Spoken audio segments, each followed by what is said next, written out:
మానవత్వం మంటలో కలిసిందా? రక్త సంబంధమే రాక్షస బంధంగా మారిందా?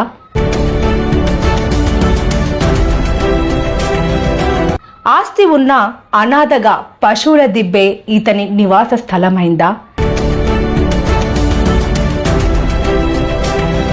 వివరాల్లోకి వెళ్తే నంద్యాల జిల్లా ఆలగడ్డ మండలం బాచేపల్లి గ్రామంలో మానవత్వం మంటలో కలిసి 70 సంవత్సరాల నడిపి ఫక్రుద్దీన్ అనే వృద్ధుణ్ణి అన్నదమ్ములే పశువుల దిబ్బలో వేసిన ఘటన చోటు చేసుకుంది.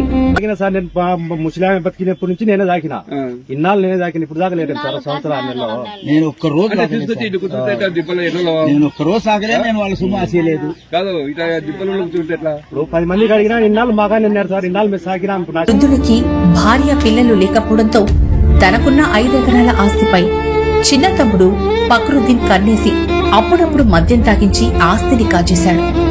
గ్రామ పెద్దలు పోలీస్ స్టేషన్లో చేసిన పంచాయతీలో మా అన్న చనిపోయేంత వరకు ఆలనా పాలన చేస్తానని చిన్న ఫక్రుద్దీన్ అతని కుమారుడు ఒప్పందం చేసుకున్నారు. గాని గత 40 రోజుల నుంచి బాధిత వృద్ధుడిని పశువుల దిబ్బలో పడేశారు. వర్షం పడినా ఎండ తగిలినా ఎవరికి చెప్పుకోలేని బాధతో నరకయాతన అనుభవిస్తున్నా ఎవరూ పట్టించుకోలేదు. ఎవరైనా మానవత్వంతో కనికరించి అన్నం పెట్టినా వారిని ఫక్రుద్దీన్ అడ్డుకుంటున్నాడు. ఆ వృద్ధుడు చస్తే ఇక పూర్తిగా ఆస్తి వారి సొంతమవుతుందని చిన్న ఫక్రుద్దీన్ అతని కుమారుడు ఫక్రుద్దీన్లు ఆలోచించి ఆ వృద్ధుడిని పశువుల దిబ్బలో పడేశారు. గ్రామస్తులు అధికారులు ఎంతమంది కౌన్సిలింగ్ చేసినా కూడా కొంచెం కూడా వాళ్ళు కనికరించట్లేదు. ఇక బాధితుడి పెద్ద సోదరుడి విషయానికొస్తే నా తమ్ముడే బాధితుడి ఆస్తిని తీసుకున్నాడని అతనే పోషించాలని చెప్పుకొస్తున్నాడు. ఆస్తి కోసం 2 అన్నదమ్ములు తన సోదరుని ఊరి బయటున్న పశువుల దిబ్బలో పడేయడంతో గ్రామస్తులు అన్నదమ్ములపై ఉమ్మెత్తిపోస్తున్నారు. గుప్పెడి మెతుకులు కాస్త ఆశ్రయం కోసం ఎదురు చూస్తున్న వృద్ధుడి జీవితం అగమ్య గోచరంగా మారిపోయింది. మరి తిరిగి మాసలు కూడా నేను తీసుకున్నాను తీసుకున్నా మంచిగా 5 సంవత్సరాలు సాగొచ్చు కదా. సాగిన సార్ నేను ముసలామె బతికినప్పటి నుంచి నేనే దాకిన ఇన్నాళ్ళు నేనే దాకిన ఇప్పుడు దాకా లేదు సార్ సంవత్సరాలు నేను ఒక్క రోజు నేను ఒక్క రోజు సాగలే నేను వాళ్ళ సుమాసేయలేదు కాదు ఇట్లా దిబ్బలు ఇప్పుడు 10 మందికి అడిగినా ఇన్నాళ్ళు మాగా నిన్నారు సార్ ఇన్నాళ్ళు మేము సాగినా నా చేత కాలేదు. నేను ఆ చేను కానీ తీసుకుని 3 లక్షలు నట్టపోయినా నాకు వద్దని మానుకున్నా. ఇప్పుడు ఇట్లా కాదు భాష, మీరు ఆ రోజు స్టేషన్ ఒప్పందం చేసుకుని నేను మా గారు సాకుతామని తీసుకున్నారు కదా ఒప్పందం ప్రకారం. అవురెడ్డి చేను కాసం చేను ఇచ్చాము సాగని ఎందుకని ఒక నిమిషం చెప్పొచ్చు.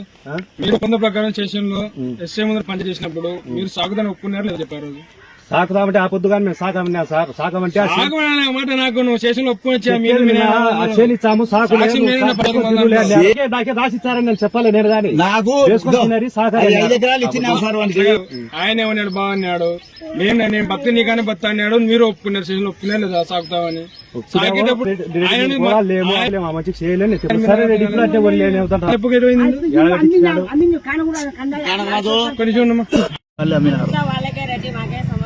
మంచిగా చేయలేదు ఆయన బాగా ఒక 5 ఎకరాలు వచ్చింది.